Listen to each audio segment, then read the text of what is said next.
Meus irmãos, a todos nosso bom dia. Mais uma vez, pela graça de Deus, nós estamos em mais este culto para continuar aqueles estudos que nós estamos fazendo em 2 Samuel. Hoje nós trataremos dos capítulos 18 e 19 de 2 Samuel.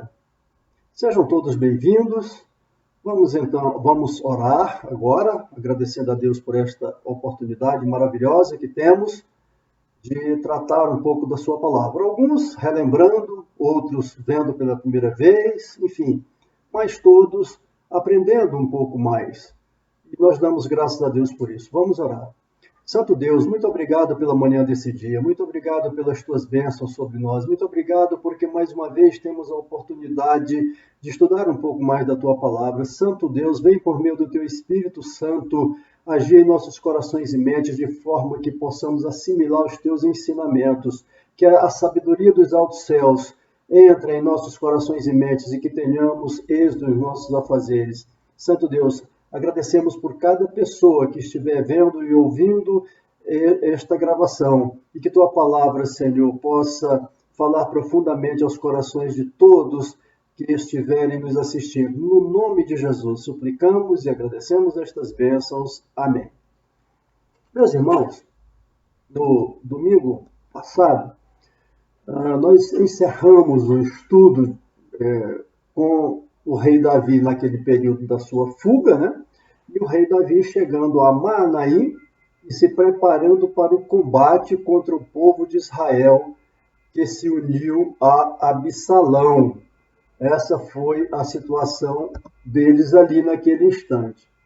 E em 2 Samuel 18, os versos de 1 a 4, 2 Samuel 18, os versos de 1 a 4, nós temos nesses versos que Davi distribuiu seu exército em 3 divisões, né?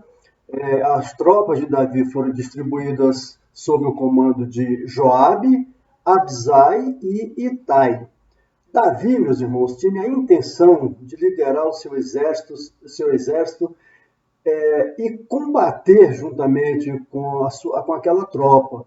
Mas ele não encontrou apoio nessa sua decisão de ir à batalha, à frente de batalha. E os argumentos apresentados ali foi que Davi era o alvo do exército inimigo e eles, a todo custo, tentariam atingir Davi. Logo, eles resolveram que Davi ficaria na retaguarda e forneceria apoio a partir da cidade. Então, ele não iria para a frente de batalha. E no verso 5, 2 Samuel, verso 5, é claro, é verdade que Davi esperava que seu exército saísse vitorioso. Então, ele desejava a vitória, mas não conseguia suportar a ideia da morte de seu filho Absalão. Essa era uma realidade que estava passando no coração, na mente de Davi. Por isso, ele deu ordem aos 3 comandantes de seu exército a respeito de Absalão, e essa ordem que ele deu, todo o exército ouviu aquela ordem que ele deu sobre Absalão. E nós vamos ver nos versos de 6 a 8 que a derrota do exército de Absalão, sendo que nessa batalha ela é descrita sucintamente, ela descreve sucintamente o avanço dos homens de Davi em direção às tropas de Absalão. E a derrota da tropa de Absalão pelas tropas de Davi, ou pelo exército de Davi. Foi estratégia de Davi que esse combate acontecesse naquela região de floresta, onde a experiência e coragem de cada soldado faria diferença. O terreno coberto de árvore tirou todo o senso de direção dos soldados que vagueavam sem rumo. Aí nós podemos ver a própria natureza, né, conspirando para fazer prosperar a causa do rei Davi e derrotar o rebelde, né, a derrota do rebelde de Absalão e seu exército. O que nós podemos ainda comentar aqui é que quem já esteve num local de floresta densa meio-dia, lá em quem está embaixo das árvores, não enxerga praticamente nada, fica escuro. Então, a maioria daquele exército de Absalão não estava preparado para lutar numa região como aquela, e foi um dos fatores que levou à derrota do exército de Absalão. E no verso 19, 2 Samuel 18, 19, além das tropas do rei Davi, a natureza se encarregou de tirar de combate o próprio Absalão, que ficou pendurado em uma grande árvore à mercê dos soldados, um carvalho, e aquela árvore frondosa com as suas galhas baixas, enquanto ele passava montado, eu imagino uma forquilha, as árvores, e ele inadvertidamente foi apanhado e ficou preso ali. O cavalo passou e ele ficou preso naquela galhada daquele carvalho. Então, e ali ele ficou, apesar de ficar vivo, ele ficou lá pendurado, mas ficou pendurado naquela árvore. E nos versos de 10 a 11, Joabe foi avisado, então, sobre essa situação de Absalão, nos versos de 10 a 11. Alguém viu, na Bíblia não diz quem foi, alguém viu a cena de Absalão pendurado em um carvalho e saiu para contar a Joabe. Não foi atacar ou aproveitar para tirar, e tampouco para matar Absalão. Aquela pessoa que viu Absalão pendurado na árvore foi avisar Joabe. E nos versos de 12 a 15, aquele homem que foi dizer a Joabe sobre Absalão, nós temos aí que fazer um elogio a ele. Ele é digno de destaque pela resistência ao suborno e por respeitar a ordem do rei Davi para tratarem Absalão brandamente. Foi isso que Davi orientou, que o seu filho Absalão, que por amor a ele, o seu filho Absalão fosse tratado brandamente. Essa foi a ordem que Davi deu ao seu exército. Joabe toma então a lei em suas mãos e atravessa com dardos o coração de Absalão, enquanto ele ainda estava pendurado lá naquela árvore. E a morte de Absalão, meus irmãos, pôs fim à batalha, evitando mais derramamento de sangue. E nos versos 16 e 17, nós vemos aí que Joabe, ele impede que seu exército continue perseguindo seus irmãos que haviam apoiado Absalão e providencia o sepultamento do corpo de Absalão, marcado por um grande monte de pedras. Foi um fim vergonhoso para Absalão. Eles fizeram então o seu enterro, né, o seu sepultamento, e fizeram um grande monte de pedras sobre o local onde Absalão foi sepultado. E no verso 18, nós temos aí que, em vida, Absalão tinha mandado construir uma coluna em sua própria homenagem. É interessante isso, né? Porque Absalão demonstrou interesse que sua fama continuasse após sua morte, ao construir uma coluna em sua própria homenagem. Foi o desejo dele. Ele não tinha, presume-se que ele não tinha herdeiro. Na realidade, Absalão, ele tinha filhos, sim. Ele tinha 3 filhos enquanto eram bem pequenos. Acredita-se, presume-se que eles tenham falecido enquanto eles ainda eram criancinhas, pois lá em 2 Samuel 14, 27, afirma que ele tinha 3 filhos e uma filha. E ele mandou então fazer esse local para ficar em homenagem a ele, né? Demonstrando assim, esse interesse que sua fama continuasse. Ele mandou construir aquela coluna, porque se ele mandou é porque não tinha filhos. E presume-se isto, que seus filhos tivessem morrido antes de crescer, ainda quando crianças. E nos versos 19 e 20, nós temos aí Aimás, filho de Zadok, estava impaciente para exercer o seu papel. Os irmãos se lembram de Aimás? É aquele que levou a mensagem para Davi, pegando lá naquela fonte, com aquela empregada, aquela criada que ia buscar água. Ele era um daqueles corredores, ele era muito rápido, ele corria muito rápido. Então, Aimás, ele era o filho de Zadok, e ele estava impaciente para exercer o seu papel de mensageiro. Era por isso que era esse papel que ele desenvolvia de mensageiro, né? E para quê? Para levar ao rei o que eu considerava uma boa notícia. Olha, eu vou levar ao rei essa notícia. Ele estava impaciente, pedindo a Joabe para ir, e Joabe sabia que para o rei aquela seria uma má notícia. Seria uma notícia nada agradável. E então a gente nota aqui que Joabe toma uma outra providência, conforme os versos seguintes. Nos versos 21 a 23, nós temos aí que Joabe escolhe um mensageiro, um estrangeiro, minha gente, para levar a mensagem. Por quê? Porque Joabe ficou preocupado. Se mandar Aimás para ele dar levar essa mensagem ao rei, pode ser que o rei lá, de alguma forma, fique insatisfeito e tenha um ato contrário à vida pratique um ato contrário à vida de Aimás. E aí ele mandou então um estrangeiro, Joabe mandou um estrangeiro. Mesmo assim, mandando um estrangeiro, Aimás insistiu em ir até o rei e revelou-se o corredor mais rápido, porque enquanto o mensageiro estrangeiro estava cumprindo a sua função, cumprindo a ordem que recebeu de Joabe, Aimás também saiu e rapidamente chegou, inclusive, à frente daquele mensageiro estrangeiro. E nos versos de 24 a 27, nós temos aí uma mudança de cena. A cena muda para o rei, que ansiosamente espera a notícia. Então sai lá do campo de batalha, da frente de batalha, e passa para o rei.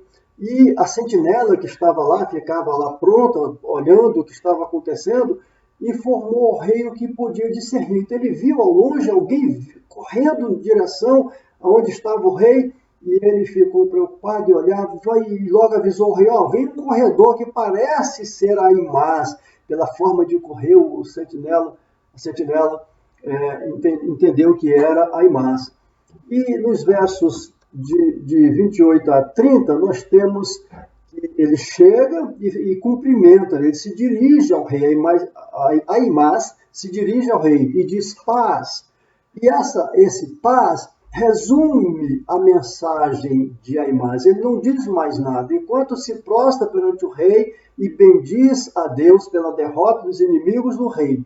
A pergunta do rei, então, Aimás finge que não saber a resposta. Ele sabia que Absalão tinha ido a óbito, mas mesmo assim ele não disse isto ao rei, apenas disse paz, e se resumiu, a mensagem dele resumiu-se a esta palavra.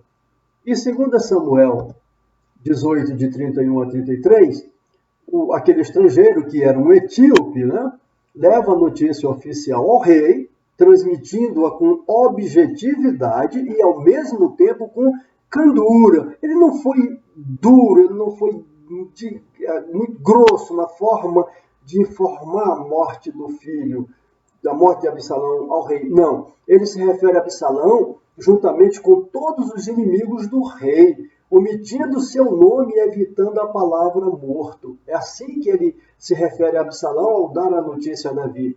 O significado da mensagem é claro, e Davi, então, depois que tem a certeza, recebe aquela mensagem, sobe a uma das salas da guarda para chorar por seu filho. E ao expressar, então, o desejo de morrer no lugar de Absalão, porque foi isso que Davi fez, Davi revela, então, um vazio na parte da alma onde devia existir autoconfiança.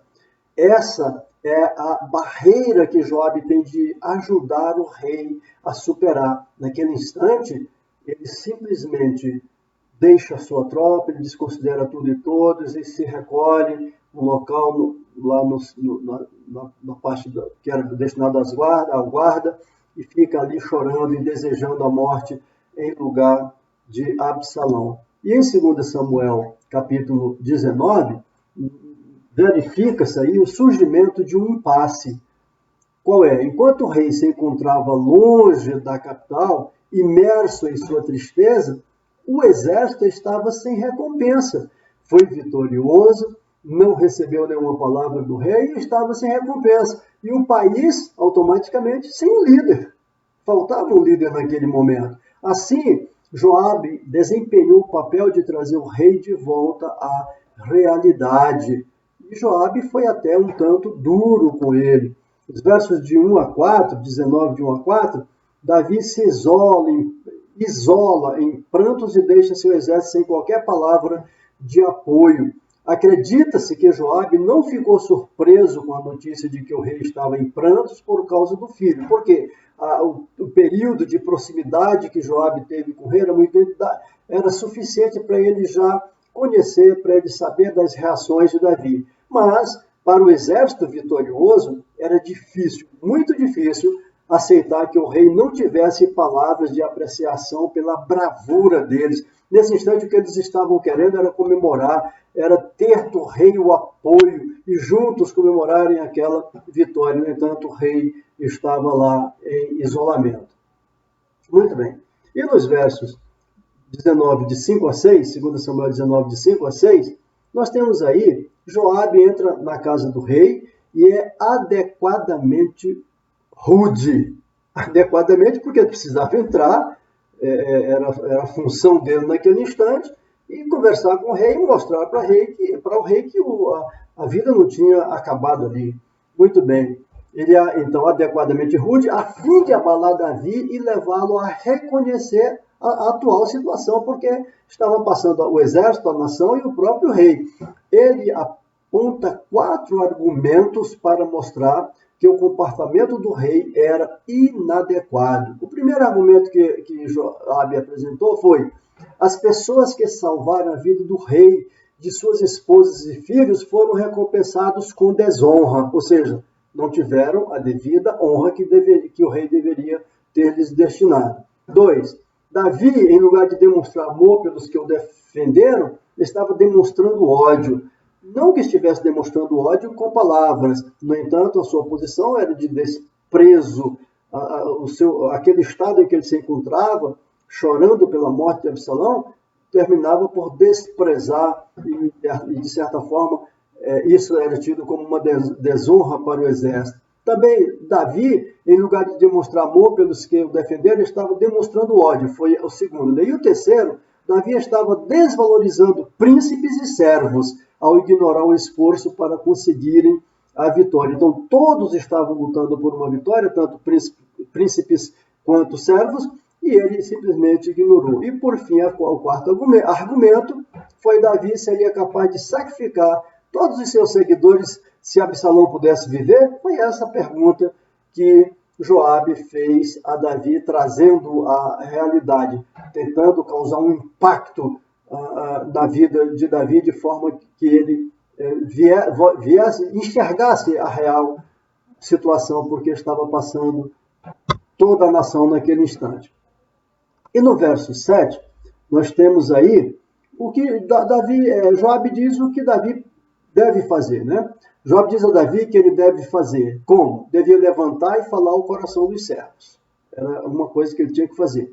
O rei deveria agir a fim de manter a lealdade do exército. Não o exército ia debandar e daqui a pouco era aquele próprio exército contra o próprio rei Davi. Ou o rei entraria em ação ou perderia todo o apoio que tiver. E aí nós vemos como Joabe foi mais incisivo na conversa que ele teve com Davi.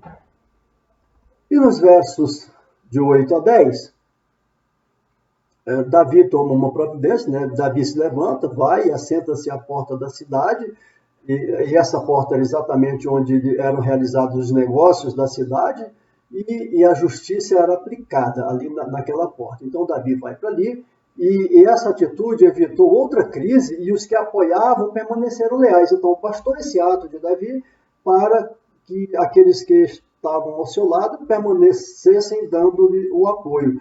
Há poucos dias, então, a maioria do povo de Israel apoiava Absalão. Lembra-se? Quando Absalão estava levando todo Israel para o lado dele, e o povo ficou contra Davi, agora, poucos dias depois, esse próprio povo o povo que apoiava Absalão, agora está de volta, e tendo Davi como seu monarca, né? Queria que Davi voltasse a ser o seu rei normal e naturalmente, tranquilo. Então, esse mesmo povo que dizia, rejeitava, agora está abraçando Davi mais uma vez. O povo de Israel. E de 11 a 15, os versos de 11 a 15, 2 Samuel, o encontro de Davi com Amasa foi uma manobra política.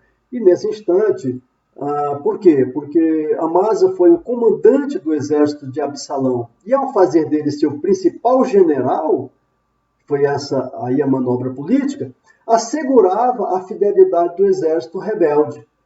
Ao destituir Joabe de seu cargo de comandante-chefe, Davi o punia por seus crimes anteriormente praticados, conforme vimos no capítulo 3, os versos de 26 a 29, os crimes que Joabe havia cometido. Amasa, seria o seu general, o comandante das tropas, então, agora no lugar de Joabe, tinha grande influência sobre os líderes de Judá. E essas medidas ajudariam a manter a união daquele reino. E nos versos 16 e 17, nós temos aí que a mudança política levara Simei a mudar de lado. Ora, os irmãos se lembram que Simei tinha feito quando Davi estava fugindo. Jogou pedra e gritava com Davi, enfim. Agora, como Davi fazia parte do exército vitorioso, Simei, então, muda de lado. Então, a mudança política, né, levou Simei a mudar também de lado. E isto não é surpresa, né? Os irmãos, eu acho que se olhar na política brasileira, tem muita experiência sobre isso, né? E o mesmo Simei que insultara Davi dia antes, enquanto Davi fugia, Simei se apressa para encontrar-se com Davi, e com ele foram 1000 homens da tribo de Benjamim. Olha só, agora ele não estava mais atacando Davi, jogando pedra em Davi, não. Agora ele estava querendo travar uma conversa com Davi, e não foi sozinho, levou mais 1000 homens da tribo de Benjamim. Outro que passou também o Jordão adiante do rei foi Ziba, juntamente com seus filhos e servos. Os irmãos devem se lembrar que Ziba foi aquela pessoa que Davi tinha mandado que ficasse cuidando de Mefibosete e das terras, inclusive. Foi Ziba que, quando Davi estava fugindo, foi lá também oferecer alimento. Os irmãos se lembram disso. Então, esse Ziba também foi apressadamente tentar conversar, ter as suas audiências lá com Davi. E nos versos 18 a 20, nós temos aí, 18 a 20, que ao admitir seu erro e pedir perdão a Davi, Simei tentava salvar a própria vida. Então, quando Simei foi agora, o objetivo dele era esse, era salvar a própria vida. O seu plano deu certo por algum tempo, pois aquele era o momento de festejar e não de executar alguém.